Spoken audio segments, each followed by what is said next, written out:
आज संध्याकाळचं इल्लो चाय पिवचो तसो कंटाळो आणि थंडी तशी परतीच्या मार्गावर तर असा. तसंच दुपारचं मध्ये मध्ये रखरखतं पण.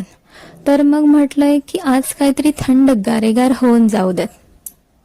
ही द्राक्षा एका बाउलमध्ये काढून स्वच्छ पाण्याने धुवून घेतले. मग थोडा त्यात मीठ टाकून परत एकदा धुवून घेतले. तुम्ही म्हणशात एकदा पाण्यातून धुवून घेतले आणि परत मीठ घालून आणि किती धुवू येत. तर मित्रांनो, द्राक्षाच काय तर कुठलीही फळं ही खाऊच्या आधी एकदा मिठाच्या पाण्यातून धुवून मगच खावा.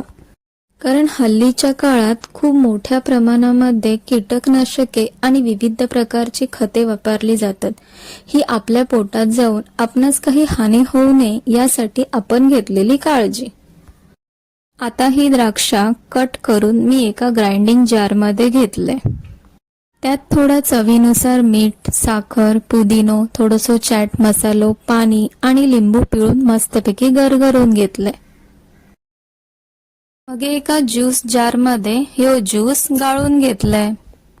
झालं तर मग एका ग्लासामध्ये सब्जा बिया टाकून ह्यो ज्यूस सर्व केलाय.